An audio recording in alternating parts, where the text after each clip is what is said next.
And I was like blown away that something like all the stuff that I made during that time in high school, that is the reason why I got my first professional job.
Because I was known for that film, because a lot of the people in the high school saw the GR, it came a moment in time where the teacher was like, figure out a way how you're going to present this essay about this part of history.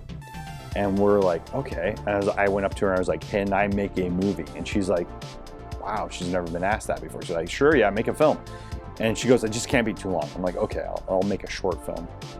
And we made the movie, a gangster film about the Roaring 20s and Prohibition era, and it's called The Offer. And my friend Drew Eccles, he came up with that title. He was like, The Offer. He goes, it'd be cool, The Offer. And he kind of plays a part in it. And then my friend James Veltry's in it, and like all our friends are in this movie. And we turned the garage into like a speakeasy, and we made it like we had different sets every day, and it was kind of surreal sets too. And we even had this big, huge workbench that we could push away. It wasn't attached to the wall, but we found out we can push it away from the wall, and then I can make it like that's my bar. So we had the bar and the speakeasy, and I played the bartender and played some other parts. All my friends got together and we made this movie, put it together, and it was through the Humanities Academy.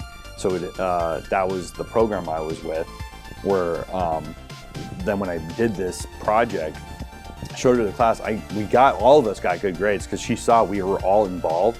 So like everybody was acting in it, everybody was having some kind of part in it, and they were having influence on it.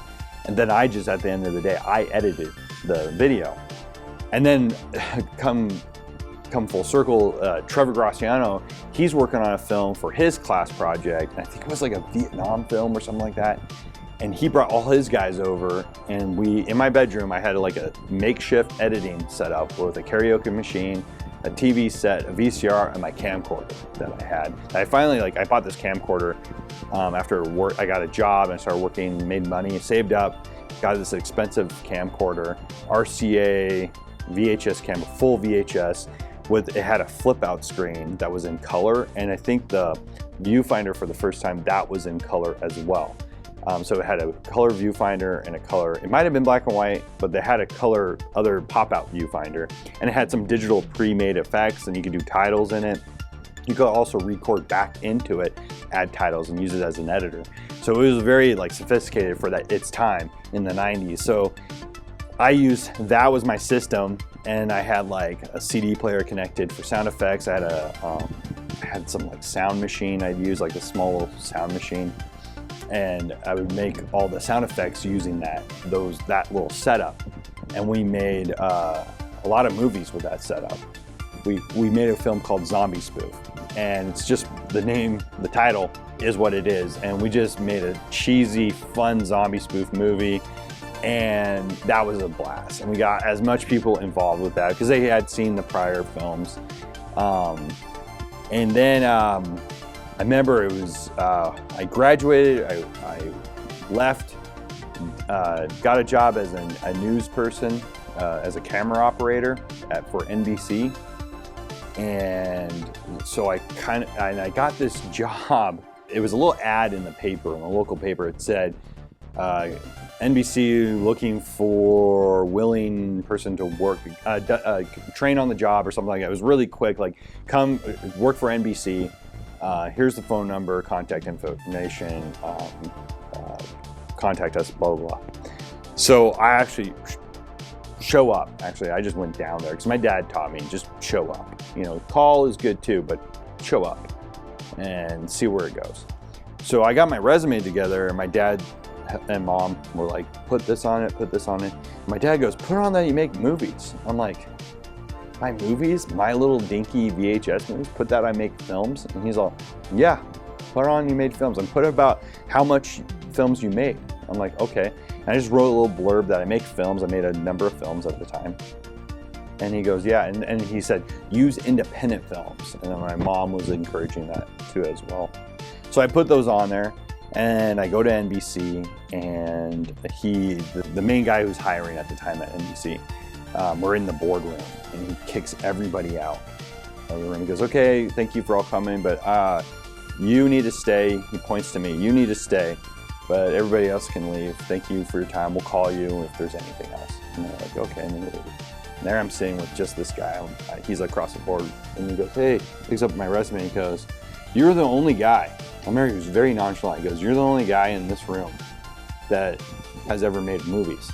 And I got really scared, like, I hope he doesn't think it's like professional movies. And he goes, how are you at getting yelled at? And I lied, and I said, great, I'm fine, I don't care. He goes, great, you start tonight. I'm like, oh my gosh.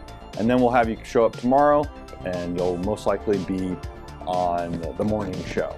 And I was like blown away that something like all the stuff that I made during that time in high school, that is the reason why I got my first professional job. So I was like blown away. My dad was all excited, my mom was excited. I worked for NBC as camera operator, then I went to school, film school, and that's a whole nother story in itself.